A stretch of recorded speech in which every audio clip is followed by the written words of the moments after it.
Hello Central New York, I'm Melissa Krall. Throughout the month of May, we've watched shows from the concert series For Life. The shows were fundraisers, and money raised went to the Relay for Life. The Relay for Life is a movement designed to help support funds for cancer research. Relay for Life walks happen around the country and right here in Central New York. Earlier this week, WUTR had a Relay Kickoff show sharing information about local relays and stories of those affected by cancer. On today's show, we'll revisit the broadcast, learn more about the Relay for Life, and hear stories of loss and inspiration. Hello Central New York starts right now. This is the 2014 Relay Kickoff Show, a special presentation from Eyewitness News.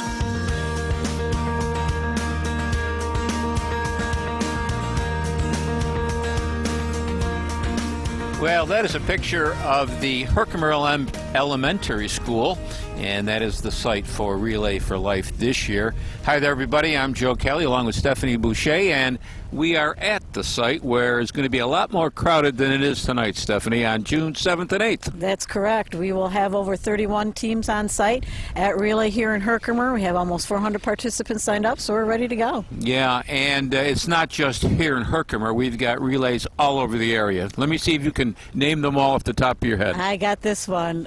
Actually, Boonville will be starting off our relay for this year. They will be Friday night, 6 o'clock up at the fairgrounds. And then on Saturday, 9 o'clock, relay up in Camden will begin. And also on Saturday, the Rome relay will get underway. And then the following week, on the 7th and 8th, we have the Utica relay at MVCC. That kicks off at noon. Here at Herkimer Elementary, we also kick off at noon. And we have the Sequoia relay at 10 a.m. The thing that always amazes me, Stephanie, when we talk about all these relays, we're just talking in Central New York. Now we've got to go around New York State. We have to go around the country. All these relays, and it all started with one person.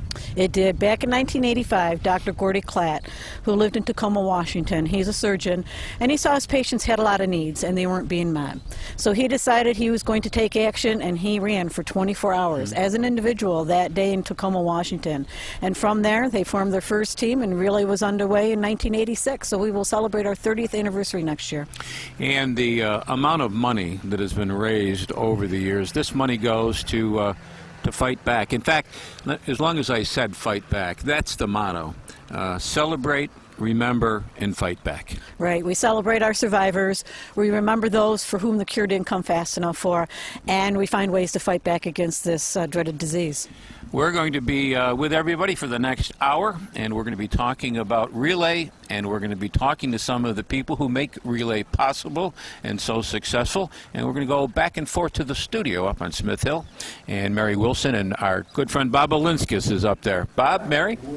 Thanks, guys. I'm Mary Wilson. I'm joined with Bob Olinskis of the American Cancer Society. Let's talk about what is a relay. What makes this a relay? Sure. Well, relays take place in, like I said, many locations. It could be a high school track, could be a community college, could be even a fairgrounds. And basically, it's teams of 8 to 12 people who take turns keeping one person from their team at a time walking or running around the track for up to 24 hours. Some relays are 12, some up to 24. Most of ours in the area are 24. And how successful have they been in our area? It's a big deal here, isn't it? Yes. The relays in the area here are celebrating their 19th year. And last year alone, we raised close to $700,000 among the 10 relays that are right here just in the Mohawk Valley. All right. Well, someone, a very special little boy, a cancer survivor, is raising money for cancer by actually making his own album. Take a look. As an 18-month-old baby, Theron Maris was diagnosed with cancer. When Theron was first diagnosed and sick, he was having a hard time coming back to himself. And the doctors were trying many things, and someone decided to try music therapy. And a lady came in with a guitar and sang with him, and from that day he pretty much started his road to recovery. Theron was diagnosed at 18 months, and today he's 8 years old, and he is a cancer survivor. During the course of extensive medical treatment, cancer patients not only need to recover physically, but emotionally as well. Today, Theron thinks back to what helped him as he recovered from cancer and his treatments. When I was sick and cancer, I did remember when the lady did bring in the guitar and played for me. Theron works on his music and uses it to help raise funds for the Relay for Life and help others. I do like making CDs for the American Cancer Society, well, for the money for the American Cancer Society. I am thinking of doing more CDs and getting the money to send to the American Cancer Society. Just for like the people who had cancer and stuff.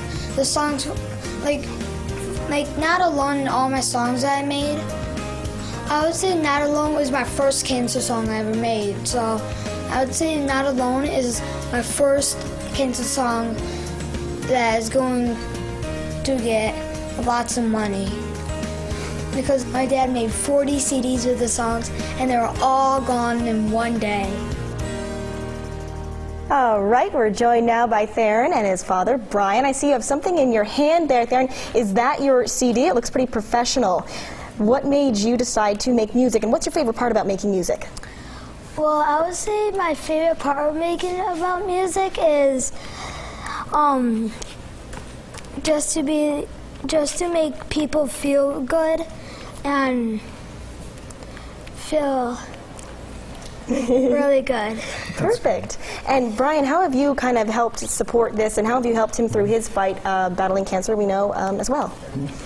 Well, he came to me with some lyrics and said he wanted to write a song. So I've been playing guitar for a little while and helped him with the music, and he really just took it upon himself and started singing. And he wrote one special song directly for cancer survivors, and it came out pretty nice. Very cool. Darren, what's the name of that song?